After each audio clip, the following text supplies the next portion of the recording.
Hello, everyone. This is Cardinal Emil Johansson of the Ecumenical Order of Christ, and I'd like to bring you some news today. Today, this is from BBC News, and it's about it's related to the Russian-Ukraine war here. So let's read together. Ukraine war. 80 years on, we are facing German tanks again. Putin.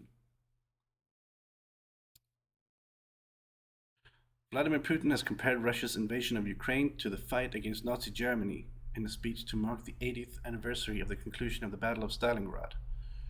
Citing Germany's decision to send Leopard tanks to Ukraine, he claimed history was repeating itself. It's unbelievable, but true, he said. We're again being threatened by German Leopard tanks. Germany is one of many countries helping Ukraine defend its territory. And as you may know, Germany recently sent a bunch of tanks to Ukraine to help defend against Russia. Um, Russia launched its bloody full-scale invasion almost 1 year ago, prompting Western countries to send weapons and aid to the government in Kiev. Speaking in Volgograd, the modern name for Stalingrad, Mr. Putin hinted that he could seek to move beyond conventional weapons. Those who hope to defeat Russia on the battlefield do not understand, it seems, that a modern war with Russia will be very different for them, the 70-year-old leader said. We are not sending our tanks to their borders, but we have the means to respond.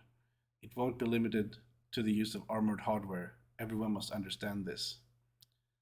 So despite they using a proxy war and sending things into Ukraine, it seems like Russia is taking this as an attack by these countries.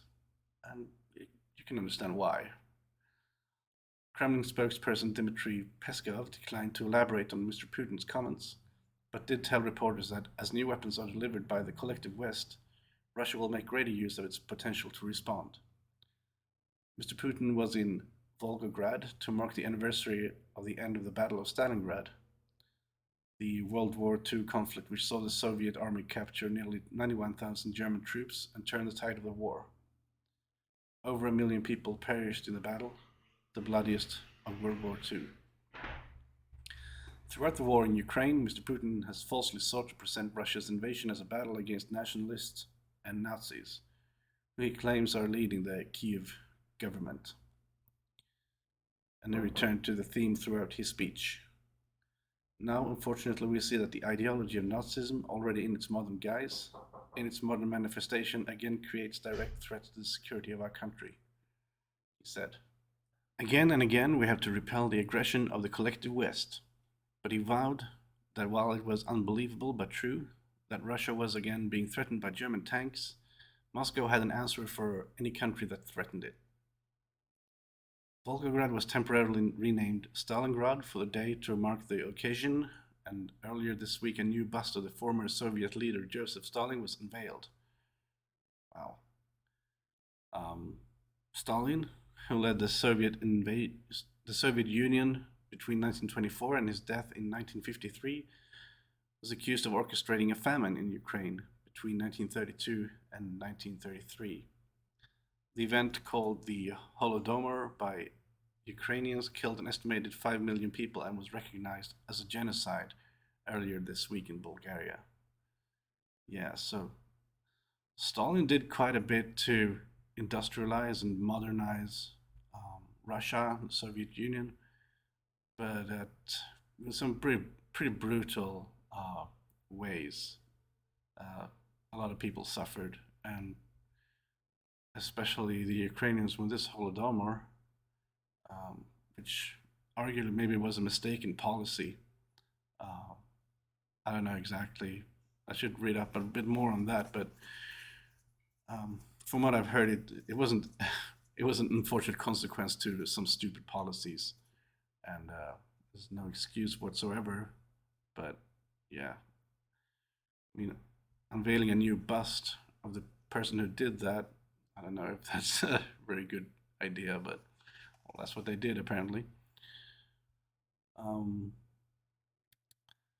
Mr. Putin also laid flowers at the grave of the Soviet marshal who oversaw the defense of the city and visited the main memorial complex where he led a moment of silence for those that died in the battle.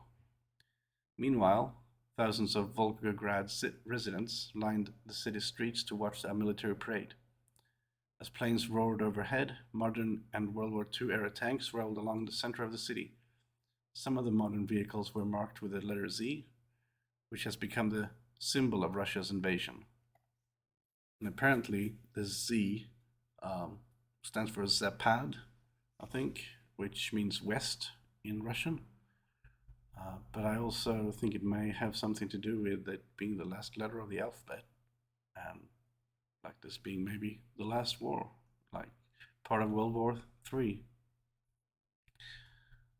Local media reported that regional governor Andriy Bokharov, who accompanied Mr. Putin to the memorial complex, was not at the parade.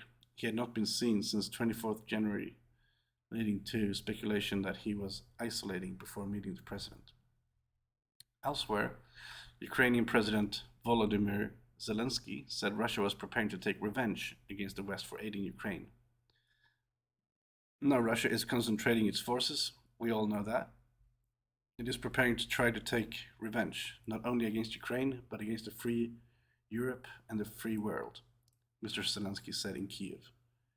Speaking alongside EU Commission President Ursula von der Leyen, Mr. Zelensky said Russia was increasing the pace of adaptation to sanctions and urged the EU leader to impose additional restrictions on the Russian economy. Later, addressing the National Prayer Breakfast in the US via video link, Mr. Zelensky thanked President Biden for his support and set Ukrainian forces a goal of defeating the Russian invasion in the next year. We must do everything we can together so that next year, on the first Thursday of February, we will be able to pray simply with thanks for the obtained salvation from evil, Mr. Zelensky said. And yeah, both sides think that the other side is evil, of course, as it usually is. But we'll see what happens. I expect this to be dragged out for a bit longer. Well, that's all from me today. Check out the links in the description and like and subscribe and all that. And remember to love God and love each other. In the name of Lord Rael. Amen.